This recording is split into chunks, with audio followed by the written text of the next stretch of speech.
আসসালামু আলাইকুম বিয়স, আমি চলে আসলাম চাঁদপুর হাজীগঞ্জ ডিম পার্ক। এটা মিনি পার্ক, এটা দেখতে খুবই সুন্দর, খুবই ন্যাচারাল। এখানে আছে বিভিন্ন ধরনের নানান ধরনের ফল ফ্রুট গাছ। এখানে রয়েছে বাচ্চাদের মিনি রাইডার। এখানে বড় ছোট সবাই আসতে পারেন, সবার জন্য উন্মুক্ত। মাত্র টিকিটের দাম হচ্ছে অনলি 30 টাকা। আর যে রাইডে উঠবেন ওই রাইডের আপনার প্রাইস ভিন্ন।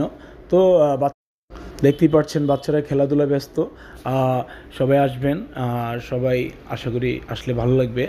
আমরা ফ্রেন্ড সার্কেল এসেছি, কেননা আমরা নিয়মিত সব জায়গায় যাই। আমাদের জন্য দোয়া করবেন যাতে আপনাদের আগামীতে ভালো ভিডিও দিতে পারি। আসসালামু আলাইকুম।